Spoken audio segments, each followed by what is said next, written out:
Cecelia was an adjunct instructor here at the department here in Arlington. And so it's really been wonderful that we've been able to host her marvelous recent printmaking and collage and photography work, given that connection to the history of the department. And Rachel is currently an instructor at TCU in Fort Worth, and she presents her work through the Aaron Cluley Gallery in Dallas. So I would highly encourage you, if you haven't yet been down to the Design District in Dallas, off Irving is where the Aaron Cluley Gallery is. They have wonderful exhibitions, and there's a whole array of galleries down there, especially for those of you who are students. Don't just make wonderful use of all our marvelous museums. Be sure to go and visit the commercial galleries as well, because we really benefit from a very vibrant art scene in the Metroplex. Okay, that's all of my housekeeping and introductions out of the way. And what I was imagining for this conversation is Cecelia and Rachel have very kindly put their faith in my request, which was don't prepare anything. We're going to have a free-form conversation. But I thought perhaps we'll start with Cecelia speaking a bit about how her practice has changed over the years and really kind of help our audience understand how you've reached this culmination of many, many years of experimentation with the work we have on display is really kind of the last 5 years in your practice. So maybe take it from there. I will. First of all, thank you everybody for showing up, having interest in what's going on here. I appreciate it. Thank you, August. As I've said many times, it was a long journey, and August came to my studio several times. We looked at a lot of work throughout my career and sort of focused on a group of work with tremendous relationships over the last 5 years. And just as a side note, my very brief teaching at UTA happened during my last semester of my MFA, my thesis work at UNT, which when I started was called North Texas State University. Some of you, none of you probably know that. And I was invited to teach a course here. Circumstances dictated that there was a spot that needed to be filled. So I taught first semester 2D design. I don't even know if that's still taught. Yes, it is. It is? So 3 days a week, I went north from my house in Dallas up to UNT, and 2 days a week I went west. And I need not tell you what the highways were like at that time in both directions. At any rate, that's my connection here. As far as my work goes, I like to think of my work throughout all the years of my career as more evolutionary than maybe someone would say revolutionary.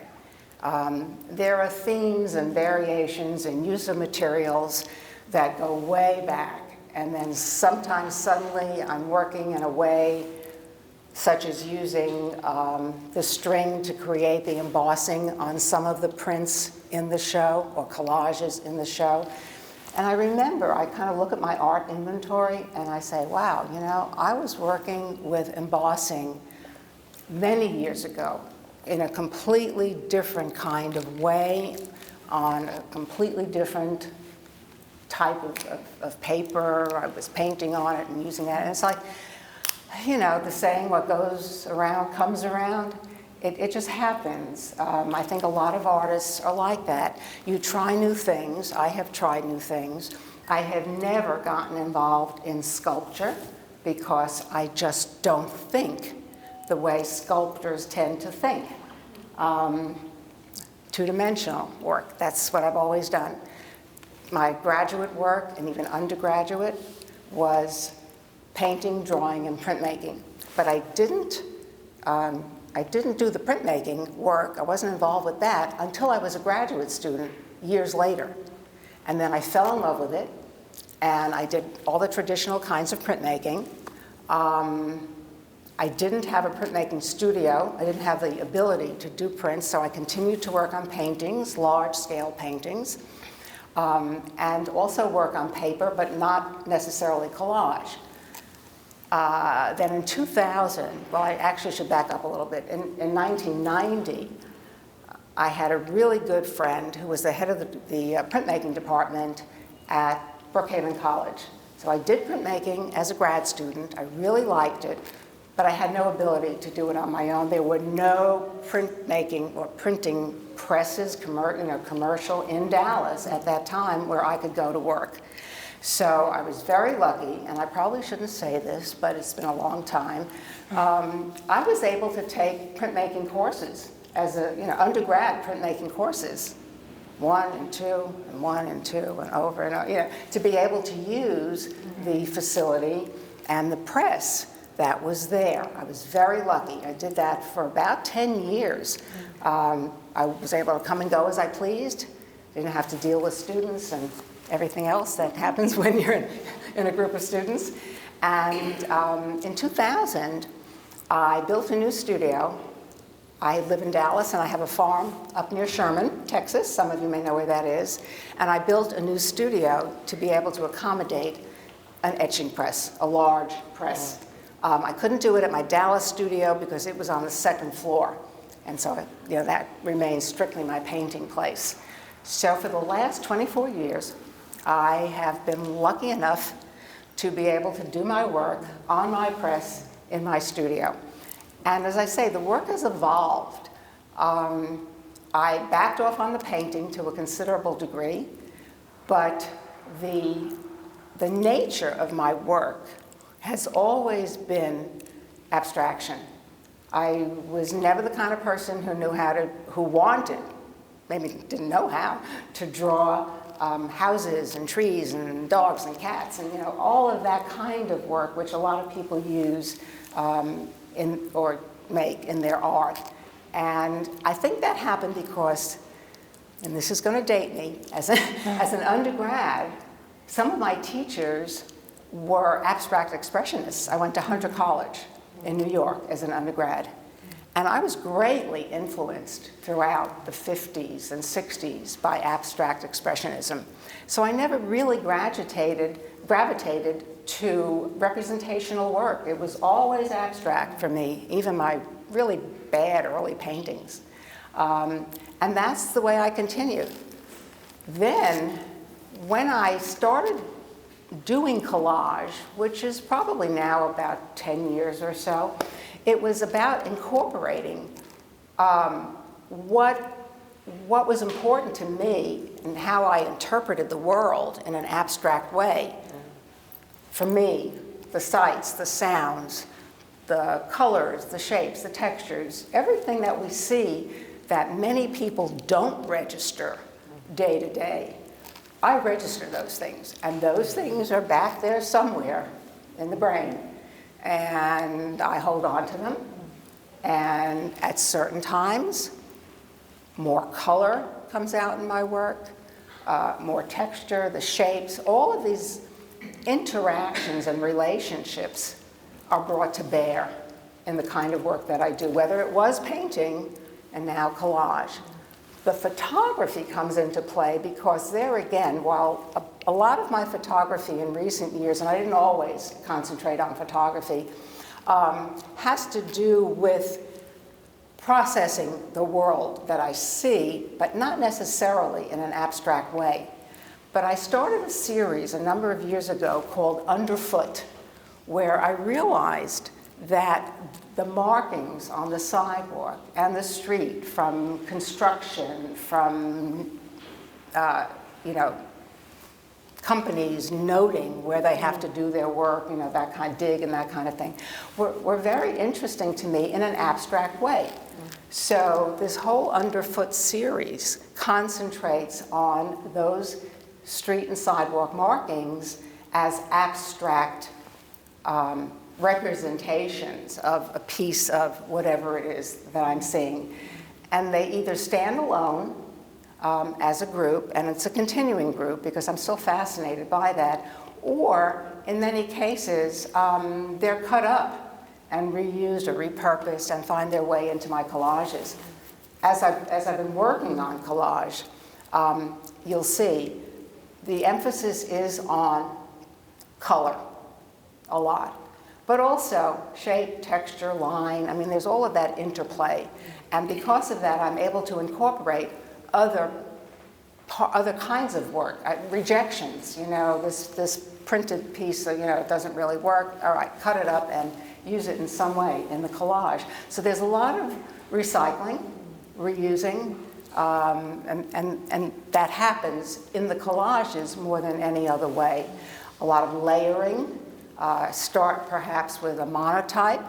I mean, I have my press. I'm making monotypes and collagraphs and etchings. And because I don't want a lot of toxicity in my studio, there is a technique called solar plate etching, which some of you may know and have, you know, experience with, where you create the etching on a coated plate, create it, you wash it off. It's a bit toxic, but it's nothing like traditional etching and all the toxicity that's used there, where you have to have a tremendously good ventilation system. So the solar plate etchings are in there, the found paper. In recent years, I fell in love with this Japanese marbling technique called suminagashi, and it's ink on water. If you look it up, you'll see a bunch of different ways of how you can make the paper.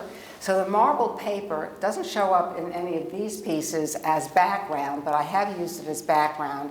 You will see it as stencil pieces cut up, or, you know, defined rectangles in conjunction with other things. So that's sort of recent. The string, the embossing goes back many years. The use of words and letters has kind of cycled through again in a couple of the projects, the series that I've worked on. And I looked at earlier work where I've used individual letters or groups of letters. In a couple of these projects, they're a little bit more specific in terms of the nature of the project that I'm putting onto the paper. So, you know, lots of things happening, but a lot of layering, a lot of possibilities for, if I do this, then that, you know, should I add more? Should I take away something? I mean, you're artists, you know how that works.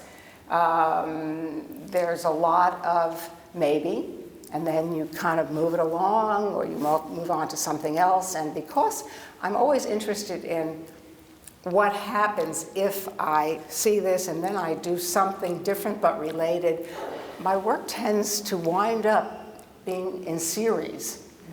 Even way back, I'll do 5 of something, 10 of something, and then move on to the next thing. And not always, but you'll see that happening as you move from one piece to the other. There's a group of these and a group of those. And the backgrounds for the collages could be anything from the suminagashi to just plain paper to monotype collage, or even sometimes acrylic painting. And then everything gets layered on there. So it's like, you know, ink, meaning the etching ink, paper, plate, those really are the materials that I work with, and continue to. Come again, you'll see new work. Well, this was what was so exciting when Cecelia and I were first in the studio together, was the rich wealth of work. You're so prolific, and I think it's such a wonderful boon that you've had that beautiful studio you built for these last 2 decades. It, especially during the pandemic, enabled you to just have great resources to make all of these beautiful new pieces. And what's so exciting is that building up those layers and all of the things that we've tried to build into the selection of artworks is so that you can kind of be the detective and you can trace, like, oh wow, look, here's the photographs as a standalone series, but then here's where they get incorporated as an element of a collage. And to a degree also, some of the photographic images that are cut up in some of the pieces are also found photographs from, say, direct marketing catalogs, for example. And I mention that because when Jessica spoke about her work, she's taken as a source material lots of direct mail catalogs to make, especially these pieces on the wall here, the aggregate pieces. where she's compressed those. So it's lovely to see that connection of how do we navigate our world that's so full of these printed matters, and to what degree do we take what, like you said, what's invisible in our visual culture that isn't intended for an aesthetic purpose. It's either informational or it's survey markings for construction crews, and then shine a spotlight on that and incorporate that into what effectively is like an abstract portrait of our everyday life. Right. Yeah. Right. Yeah. The world around me. Absolutely. Well, Take it in. and then see what it puts out. Spit it out. That's right. Well, color, like you said, is also such a passion. And across, I was very privileged that I got to see many, many years of Cecelia's work. We could fill this gallery multiple times over with all of the marvelous work. I especially like the painted fabric pieces that as well goes from back. the 80s. Those were amazing. Yeah. Soft sculpture. Yeah. Anybody know about soft sculpture? It's come around again. That's right. I've seen it. It's That's right.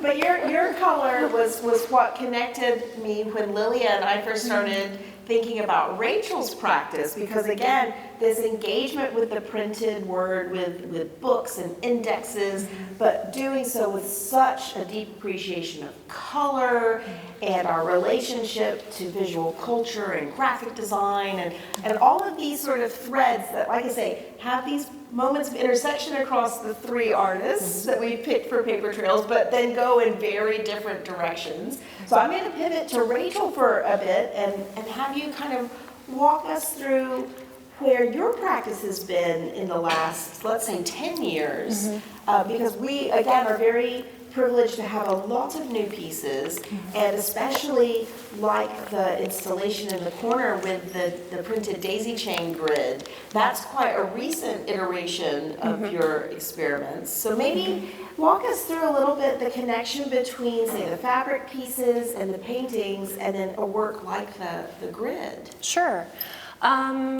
So my background is in printmaking, MFA in printmaking. I love printmaking, but I find it occasionally a little limiting just working on paper.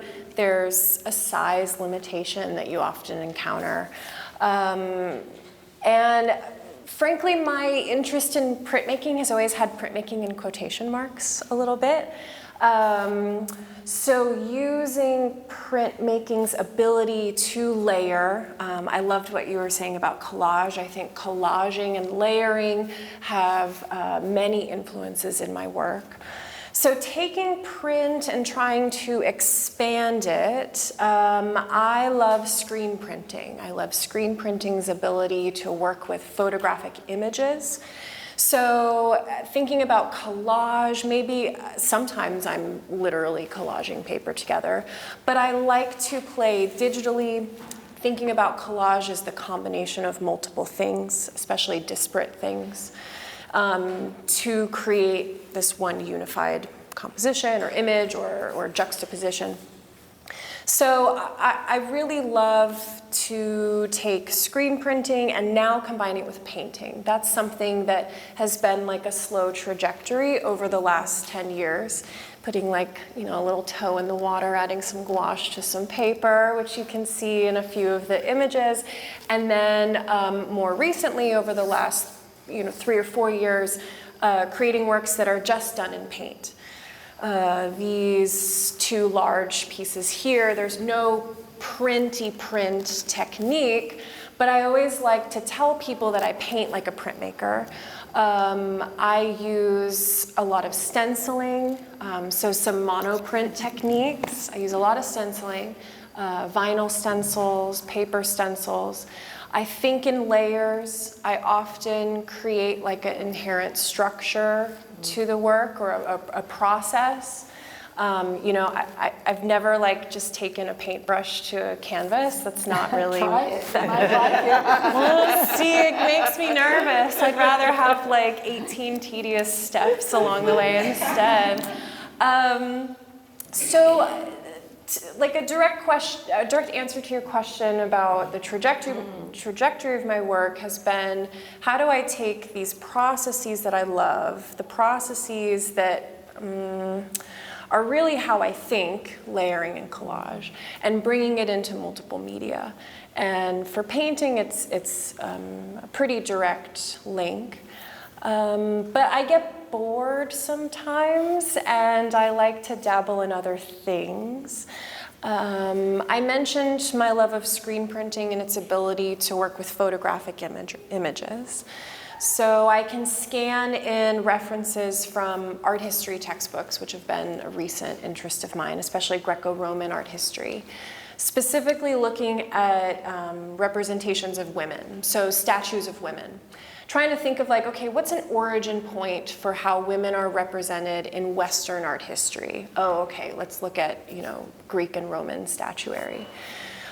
So I can directly screen print those references from the books, or I can digitally print those references from books. I'm scanning them in at a really high resolution so that when I enlarge them, you can see what's called the dot matrix or the dot pattern of the image. So for the non-printmakers, the dot pattern, if you really look at an image like under a magnifying glass, dots that are close together look darker, dots that are further away look lighter. It's how most things are printed. So when I enlarge it, it's kind of like looking behind the curtain of an image, the actual structure or makeup of an image. So to your question about the pieces in the back, those are just another way to explore that structure. So those are all scanned from textbooks and then enlarged. And a lot of those statuary have these like draped garments. It enhances the bodily form. It's something that is very iconic about Greco-Roman statuary. And so I wanted to create something soft, maybe like a little soft sculpture, that had a drape to it. Sometimes working with paper or canvas, it has this like hard edge. And so I wanted to play with fabric. Speaking of a softer edge, the grid pattern in the back, yes, it's a recent playful exploration for me. As I mentioned, I work digitally a lot, and I love the wobbly digital line, like when you draw on it. Oh, I love it. I love it so much. It's this tiny little gesture, but it has like so much humanity in it, this like, shaky hand. So I essentially wanted to make a grid that still had the structure of a grid, those straight lines, order, but I wanted it to have that waving digital line. So I made these daisy chains. They're laser cut with paper and then screen printed in like 30-inch segments, and then they're all adhered to the wall to create that grid. What it does for me is it provides a structure to show all these tiny moments, these small moments, these framed works on paper. So some of those are straightforward prints, photolitho, trace monotype, etching, aquatint, I think screen printing. And I make these little moments in series or in clusters, and this was a solution for me to show all of these moments together in a larger installation. And that daisy chain grid is also echoed in the glass table that houses some artist books. I will note you brought up color, and I haven't talked about that yet, but that's partly why I'm drawn to screen printing. Screen printing is a really quick way of applying many colors to a print process. Printmaking, it's all about color separation. So screen printing, I can quickly separate color and print them all together.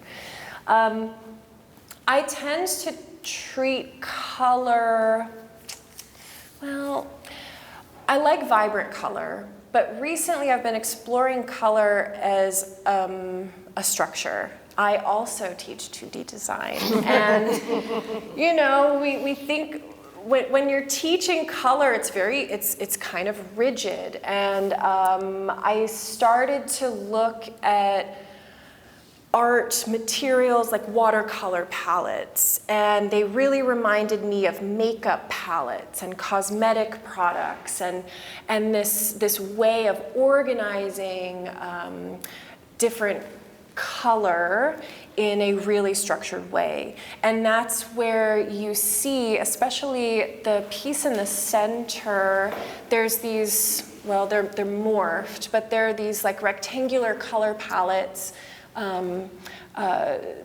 follow a structure that's kind of like rainbow color, and the color is all in order, and that idea of structure and organization links back to my interest in art history textbooks, a way of organizing academic information, important information.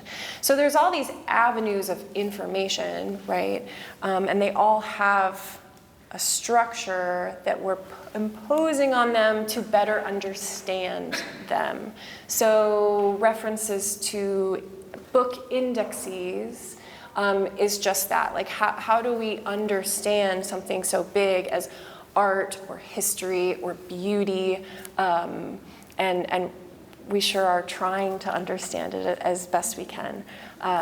So yeah, I'm going to stop there. I'm sure you have more questions.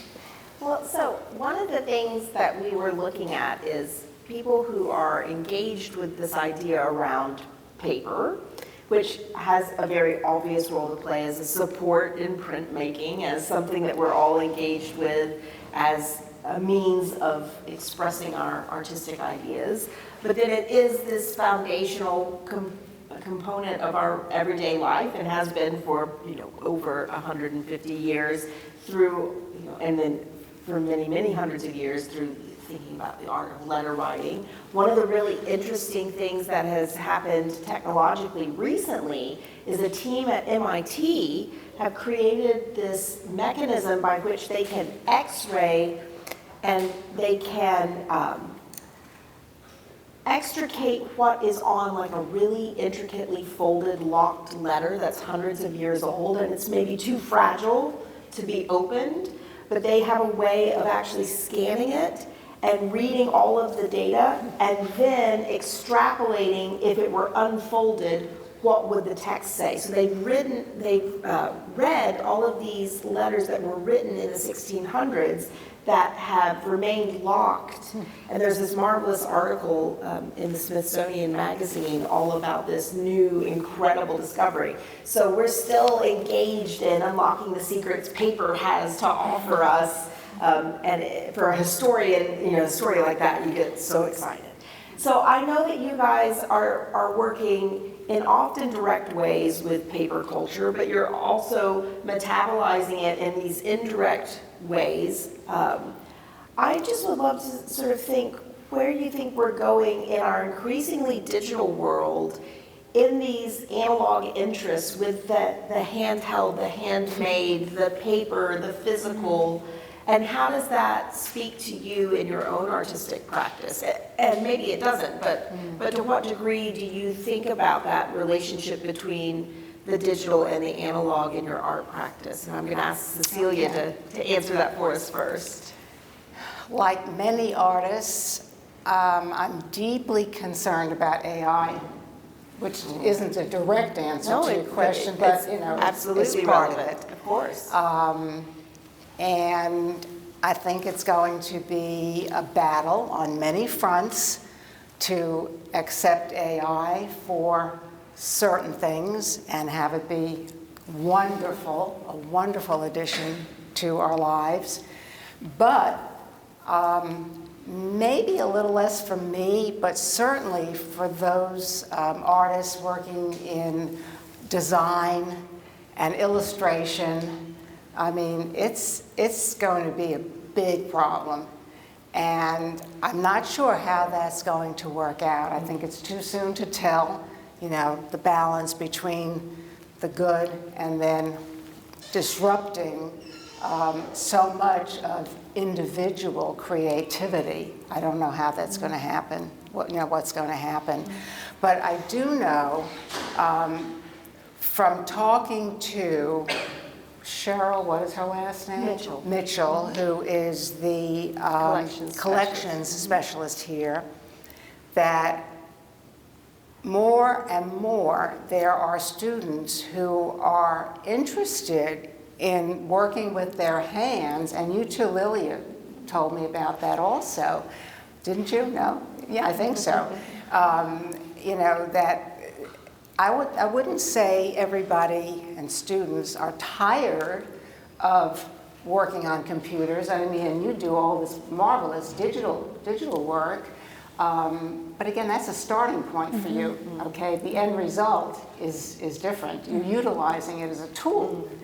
And our, Cheryl mentioned that students, they want to work with their hands. They want to make ceramic pieces. They want to manipulate paper. I mean, they're a little bit, you've had so many years already of just digital work, computer work, phone devices. I mean, just try to think of what it was like before you had it be so ubiquitous.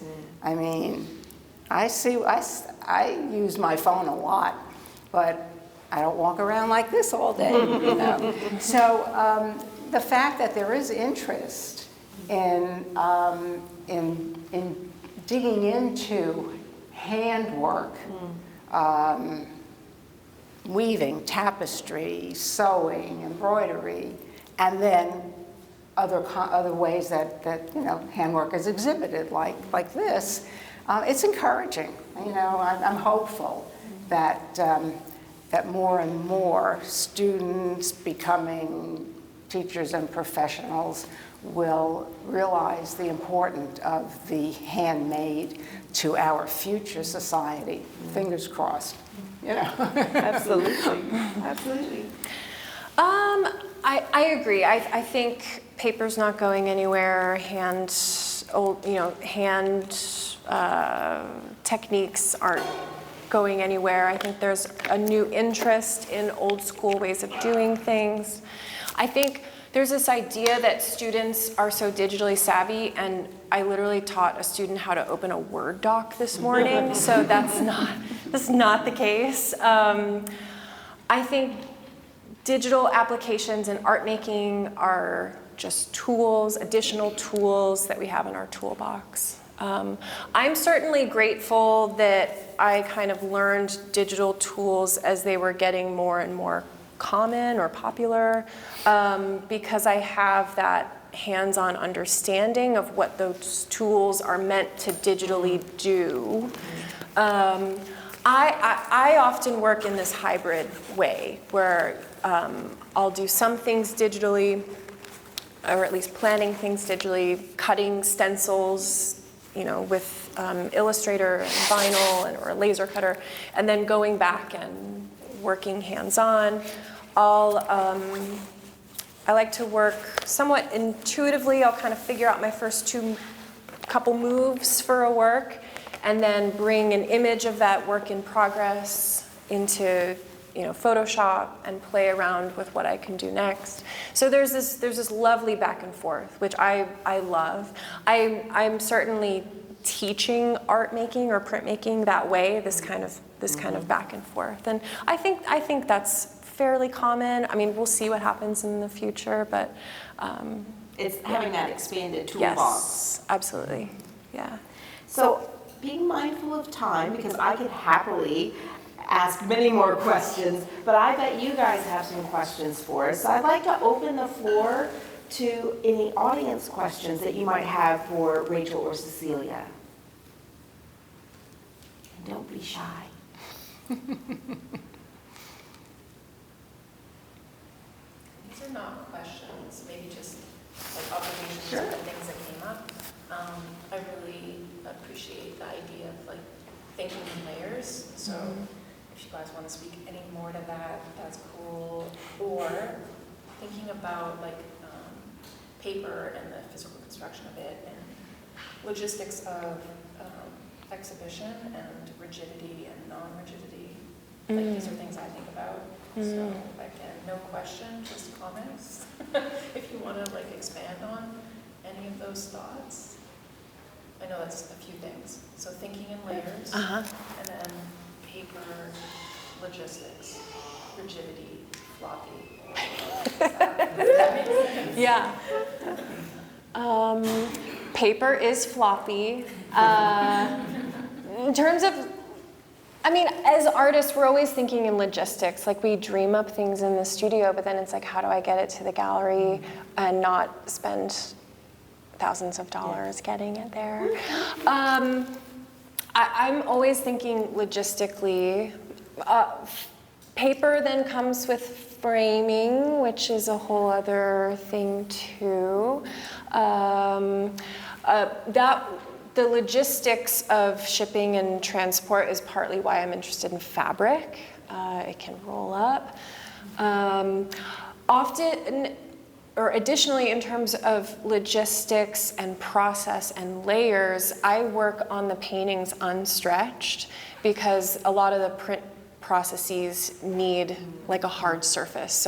So these are all unstretched when I'm screen printing, and even airbrush layers, applying and removing certain stencils. And then sometimes I'll even like stretch them at the exhibition venue so I can like, you know, bring things in pieces. I want to also note on layers, I don't think it's a coincidence that we're both talking about layers because we're both printmakers. It's like such a thing, and I know you're such a painter. The layers is like, oh my God, you have to think in layers with print. And I'm teaching relief printmaking right now, which is not done in layers. I hate relief printmaking. My students are like, and I have to like hype it up, you know, because they're working on it in class. Like, you don't think in layers with that process. But everything, Or linoleum cuts. Yeah. Or wood cuts. Yeah, like a black and white. Oh, but. Like just like reverse. Yes, it's like reverse, and it's like figure ground, and But still layers. It's just like. that's true. That's true. My brain can't do it. But you know, like color separation is very important in print and graphic design too. And you really have to think about layers and think about the logistics of the process. There's just constant problem solving, which I love. I love that about print. Layers, logistics. I think Jessica's work is much more difficult, complicated in terms of installation, shipping and installation than my work is. I mean, we installed my work the way we did because to frame every piece, which is the ideal way to present it, is costly and it's heavy. And when you're talking about that many pieces, the way it was installed makes a lot of sense. As far as the work itself goes, when I was doing strictly etching, and of course I did lithography and everything else as a graduate student, and I quickly knew that the linoleum cutting, wood cutting, you know, most of the single technique type prints was not what I wanted, because I wasn't consciously thinking of layers then, but you could do so much more with a couple of plates of etched plates than I felt I could, even though you can layer, you can make multiple plates. I mean, I think of the Japanese woodcuts that have a lot of different plates that are used, you know, woodcut plates. But I didn't like so much the cutting and using those tools. I liked the fact that I could put something on in a way, I could take it off with acid, I could burnish it, I could rub it, I could do a lot of surface manipulation to a copper plate than I was able to do with the others. There was too much delayed gratification. I'd have to do a whole woodcut, and then I'd have to do a whole other one with different lines and different shapes, and whereas it was more immediate, even though it took time to make these different plates. It was more immediate. The results, I could see it in my head. I could see, if there was a red and a yellow, what would happen if they went together, that kind of thing. So I always gravitated to those kinds of processes, which enabled me to subconsciously, really, work in layers. I mean, and then, as I look at my work over the years, it's just, different ways of doing the same thing. And working with the found paper, ephemera, one day I thought to myself, how long is all of this going to last? And then I thought of Robert Rauschenberg, and I thought, if he doesn't care with the materials that he incorporates into his, found object compositions, why should I care? So I continued to draw my color work, in addition to the printmaking part, from what we call ephemera, magazines, discarded things, any kind of paper. And whether it lasts for 100 years or 50 or 3,000, I can't worry about that. And I would just also add that the act of curation itself is a kind of collage making, because you're always bringing the related and the disparate into a conversation with itself, and it's often the invisible structure of how we encounter art. And then when I was in England, I was teaching curation to students, and once you start trying to train others to think in that way, you then find that your brain will only think in that way. So then you go to exhibitions, you're going, oh, look at how they bracketed that shelf. And you forget, oh wait, I'm here to look at the art, not just the installation. But that's the thing as makers, that you start to get so involved in the processes of how you bring these ideas to life. It will actually then also start to change how you think. And like you say, you'll develop such a fine skill in creating in one method that will actually alter how you're thinking in those methods as well, and it becomes an automatic That's where the word intuitive comes in. I think people throw that word around a little bit too loosely, but it's the result of all those years. You can't even describe the steps from 1 to 10 or 20. It just happens. You do this, you have some kind of vague idea, and whatever influences you out there, and you start something, and then somehow you build on that, and that leads to something else, and sometimes it leads to a real change in direction, or you get kind of tired of doing this kind of thing, so you change the materials that you're working with. And one thing leads to another, as the possibilities are just endless if you let yourself be open to what those possibilities could be. I don't think I'll ever become a sculptor. It's too late for that. But in terms of 2D work, who knows? I've worked large, I've worked small, kind of working in a medium format mostly now. But yeah, things change. So one quick question, Yes, just to please. dig a little deeper into the question of layering and the binding materials, maybe like particularly a question for you, Cecelia, as you're layering pieces of paper, what types of glues and where there's any experimentation. It's more like a question from the conservatory. Yeah, because yeah. that's what we also discussed with Jessica, trying a lot, and how apparently the discoloration Right. happens differently to different types of paper. Types of Good question. Yeah, She- and that's why I it's said, like not always- I'm like so many artists, and there are so many artists who cannot afford Yeah. good materials to work with. Yeah. The best oil paint, the best acrylic, the best paper to work on. I mean, it's all and getting more expensive every day. I'd rather see the students eat good food than buy good paper. But as far as my work is concerned, there were some periods of time as I was working on collage that I actually used a spray type of adhesive. And then I realized maybe that's not going to adhere for a long period of time. I couldn't really do any good research on that. So some of my work still has that, but I found that that matte medium, which I'm sure many of you are familiar with, it is, I don't know how archival it is, but it holds well, and it is recommended for long-term adhesion. That's what I tend to, I paint either with a small brush or Q-tips, you know, it depends on the size of the piece of paper that I'm working with. And I'll use that on the pieces of the collage that are actually my work, which has been printed on archival paper and then goes to the discard pile to be cut up.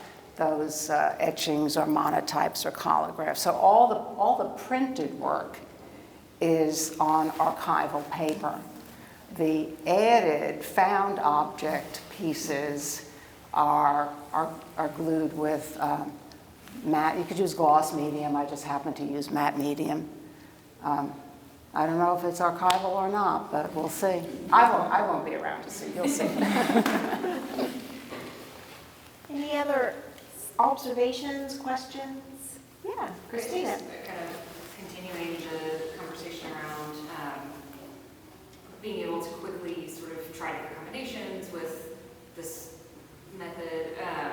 You know, thinking about how prints are often done in series or there's additions, you know, but at least here, I don't know, really yours especially, Cecelia, not able to recreate since you have monoprints and so much, but with some of these processes and conversation around reproduction, do you intentionally avoid reproducible things? Like how much of that is something you're thinking about as you are experimenting with sort of these techniques that are really invented for that purpose of reproduction, but you guys are both really challenging that mode? That's a really good question. Yeah, there's like two or three, there's like three works in that wall that are additioned, but maybe like an addition of two or three. And I think for me, it goes back to that question of logistics. It's just been my experience as a printmaker that no one cares if it's additioned. That there's a lot more like excitement around combining print techniques with other processes like painting and drawing. You get a different visual effect, and all of a sudden it's a painting or it's a unique work. So in terms of being like, you know, an artist who's working with galleries and selling works, it's a strategy.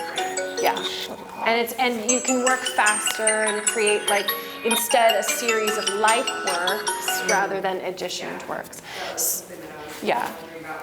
Yeah. Connection in the imagery here and Yeah. how much having that sort of ease of experimentation can lead to creating a large body of diverse works that all Yes. feel really connected. Yeah. And that's very much the case with Cecelia's works that we selected for here, that there'll be a series. They're not additions, but they all are in a similar vein, except I would say that the fortune cookie piece, because you're using the ghost image as the basis, they become almost like pairs. Yeah, but they're not addition. But they're not addition, You no. know, because the ghost image, which is what's left on the plate after you print a monotype, is what I use to then create an entirely different piece of work with inked stencils that are applied, more like a, not really collage, but let's just say a layering of those stencils plus additional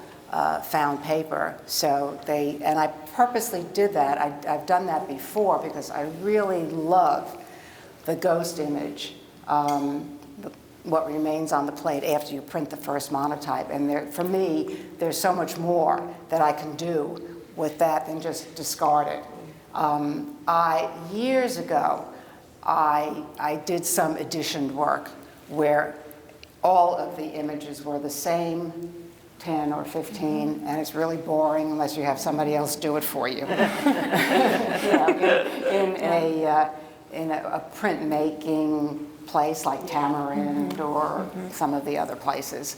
And in fact, some of those editions are listed as various or varied or something, because the initial piece is the same, but then maybe the color has changed, or I've added a little something, but it's still so much the same that I consider it an addition.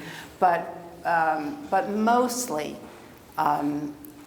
even if it's similar, like in these pieces, I don't do that, but I have done where the pieces are so similar, I'll say, I'll call it unique, editions, but unique print. I mean, the labeling is kind of silly and stupid, but basically my work is not editioned. Related, maybe series, maybe not, but certainly not what happens in a printmaking press kind of situation where they have to sell, or the galleries have to have 10, 20, 50, 100 of the exact same image. So that's not mine. That's not for me. And I think that was one of the interesting kind of things when we were putting together the show, is sort of thinking about those are unique components to how y'all are navigating printmaking as a technique, but also as a kind of general platform for where you can go. And the fact that both of you seem to have it almost on a conceptual basis, the kind of undercurrent of printmaking as guiding your thinking about your art making in general was really interesting, and it was a great connection. Even though it often goes in different directions, that was something that you both seemed to share, and that was a happy discovery. Yeah. Thank you, thank you, thank you. Well, thank you all so very much. This has been such a pleasure. We hope you've enjoyed the show. The show is still on for a little while. Be sure if you have friends who haven't come to see it, encourage them to come. We're really happy to answer any questions visitors have. Just reach out to Patricia, and if you've got a group, if you are a teacher here and you want to bring a group of students, if you talk with Patricia, I can even come and give a little tour. So really happy to do that. So thank you guys. So let's say thank you, Rachel.